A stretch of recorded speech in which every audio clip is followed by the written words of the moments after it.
2020, the spread of COVID-19 left dentists to close their office doors to everyone but emergency patients. And while the stay-at-home order resulted in many rescheduled appointments and procedures, the pandemic continues to impact the world of oral health 1 year later.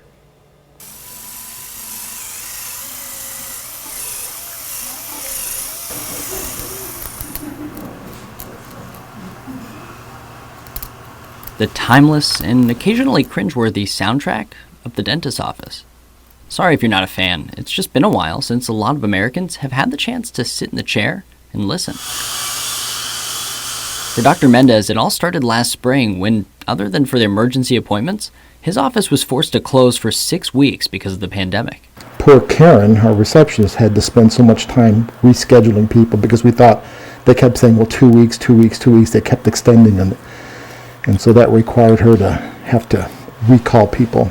Bite together for me. Bite your teeth. Thank you. Karen tells us they had to reschedule close to 1,000 appointments. When they first reopened, hygienists like Rachel were initially seeing double their daily number of patients.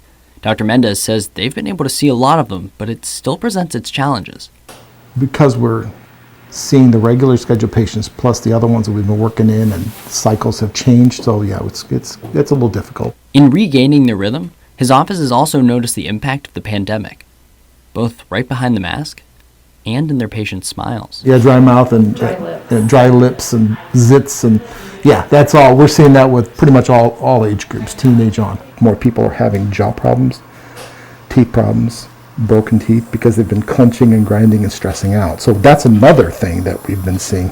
This past year has also raised concerns about the oral health of kids around the country. A nationwide poll shows the majority of parents say they haven't seen an improvement in their kids' care for their pearly whites. And 1/3 of parents say COVID-19 has made it difficult to make a dentist appointment at all for their child. To help families improve those statistics, campaigns like Delta Dental's Land of Smiles program, which typically visits hundreds of schools in Missouri each year, have made their educational program available for free online.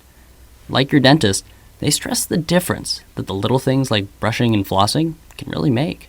Really, when a child has pain in their teeth, it limits them and it won't let them be a child. You know, they can't learn, they can't talk, they can't eat the way they should. So we really want to take that pain away by encouraging them to visit their dentist and also encouraging good oral health habits. Our big job, yes, is make sure teeth are clean, gums are healthy, but it's to educate, remind, brush, floss, take care of those things on a regular basis. When you do it on a regular basis, then the big things usually don't show up unexpectedly.